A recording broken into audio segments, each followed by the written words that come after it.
Hello everybody, Kyle Grumke here at Grumke Farms again. This evening, I was rolling up fence. There's our old pond that is dry. We haven't had enough water to fill it.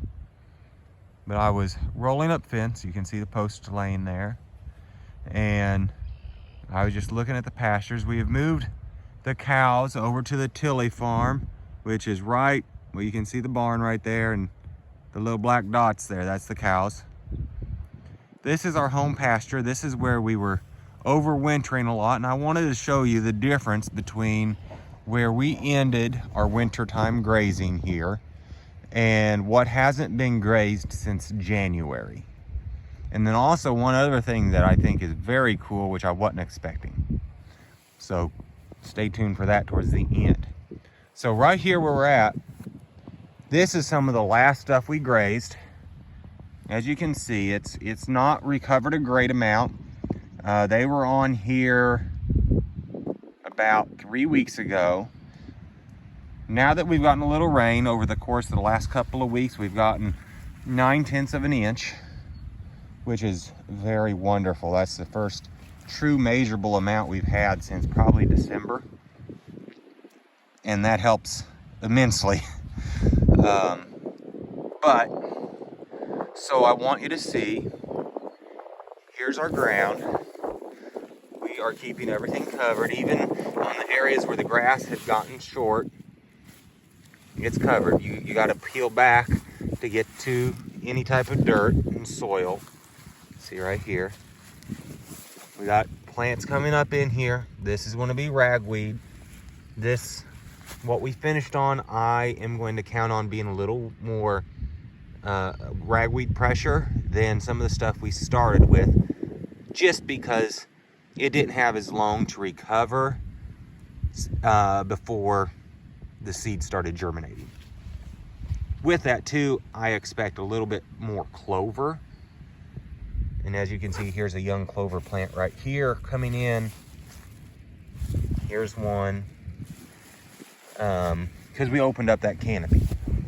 Now I'm going to take you over. Here's a pretty good patch of clover coming in.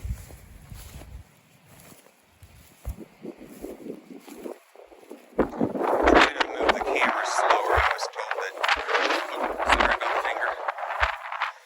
Been told that I'm moving too fast, even though I thought I was moving slow. And I look back on some videos and I agree. Now, on the other side of this wire right here, the cows got to hang out right here for a day in the hopscotching to move all the way to that Tilly farm. Because where they came from, if you can see the tree line right over there, the skyline, they came from all the way back there, and we're heading what amounts to a mile away. And with them new baby calves, that's a long pull in one walk. The cows we have done that with, but for them calves, that's a long walk. So we came across the crop field there. They got to hang out there for a day, eating along the fence rows and eating on the volunteer weeds, henbit, chickweed, white top. Then they came in here and held over for a day, and you can see they ate it down.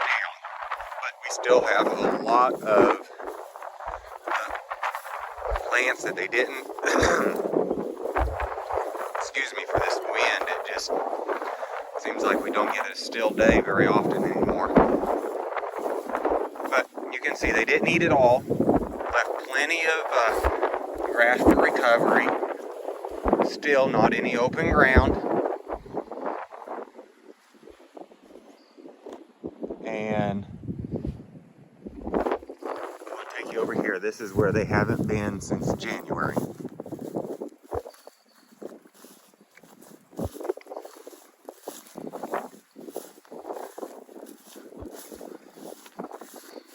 As you can see, we have reached recovery on most all of the grasses and the forbs. I wish there was a little bit more grass diversity in here. So right here we've got orchard grass coming on. You can see where the frost bit it here a couple weeks ago.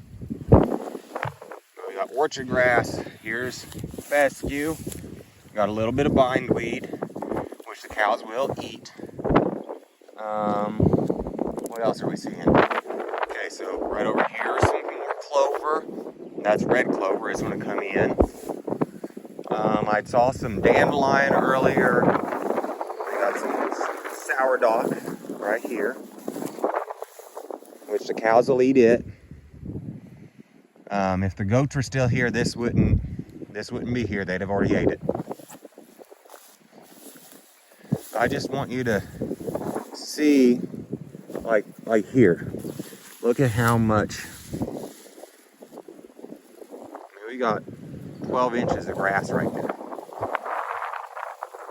That's with the daily moves and long recoveries. And you can tell where the manure was. You can see deeper green patches even on the video. It's more vibrant in person. Here's a little dandelion plant. I am sorry about the wind noise. But again, this is life. Right here's a little bit of fine fescue. I'm not seeing a lot of bluegrass in this paddock. The one they're at right now, the bluegrass has really came in. But this has reached full recovery. When the cows get back here, probably in about, let's see here, they got another 4 to 5 days. They'll come onto here, and we're going to move across this pasture fast now. We're in fast moving time, meaning bigger areas, quicker rotations. I'm trying to move twice a day when I can. Now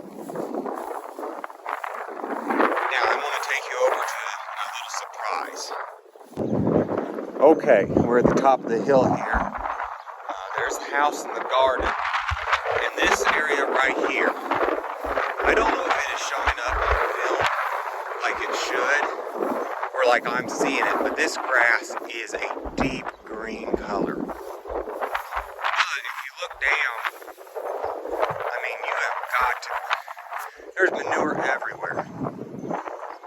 So what this little area was, we came from about where our compost bin is, around this tree, and around where that wire is set to the fence. We had all 30 head and calves in this little area, which amounts to maybe a half acre or a quarter acre, for 2 days.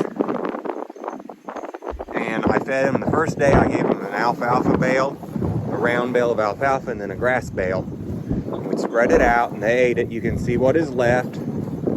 It is trampled and manured. But we took the grass way down. I was actually trying to set it back because we were looking at this as making into our squash garden and some sweet corn. I was not expecting the grass to recover like this. It just amazes me.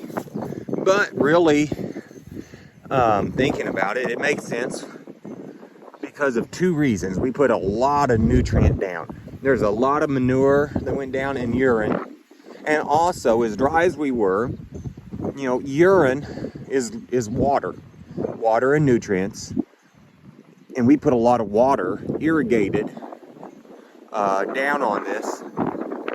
And this grass responded. Now, I don't necessarily like to see this much hay crowding out the grass. I mean, if we peel this back, where the hay is, it is holding back. I mean, it's going to kill the grass right there. But look at this. We got earthworms already going through this manure and hay.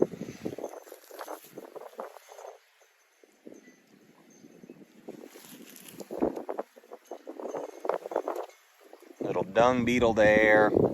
And if you smell it, it does not smell like manure. It smells like good potting soil. So this is already starting to compost. I'm going to cover it back up because I don't want it bare. It'll grow a weed because the grass has been choked.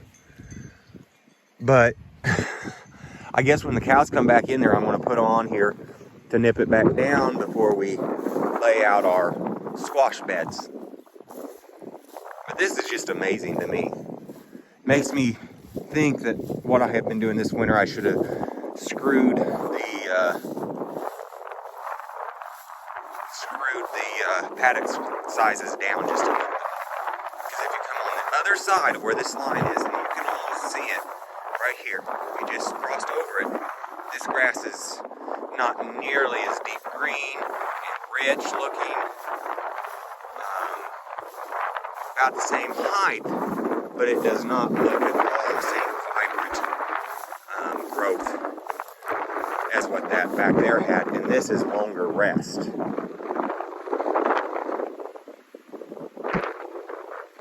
Actually, let me take that back. It's not quite as, it did get grazed quickly, but you can see where the urine spots are. There, right over there, there, and there.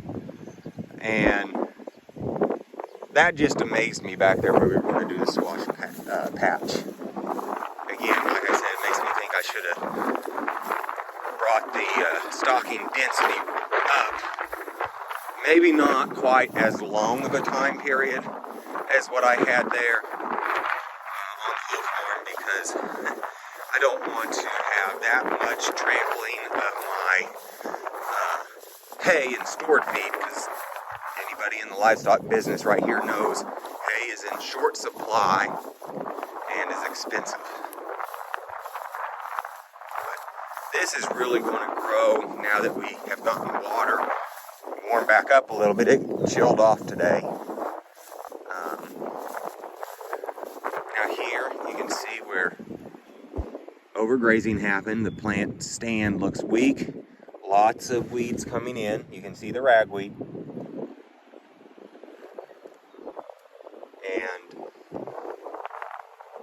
so that's going to be a weedy patch. But we got clovers coming in too. The adaptive grazing, rotational grazing, or management intensive grazing, whatever label you want to give it. Okay, here's a little bit of bluegrass growing. And you can see by the color, we've got a cow urine spot. And it's a deep green, healthy looking plant.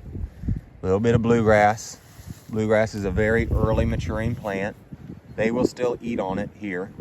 It's not quite like fescue is. When it gets ahead, it has a toxicity. But yeah, we get a little bit of water and some heat growing days, we're going to have some great forage. Hopefully we keep getting the water to keep growing it. After the last 2 years of drought, there's a lot of recovery needs to happen in these plants.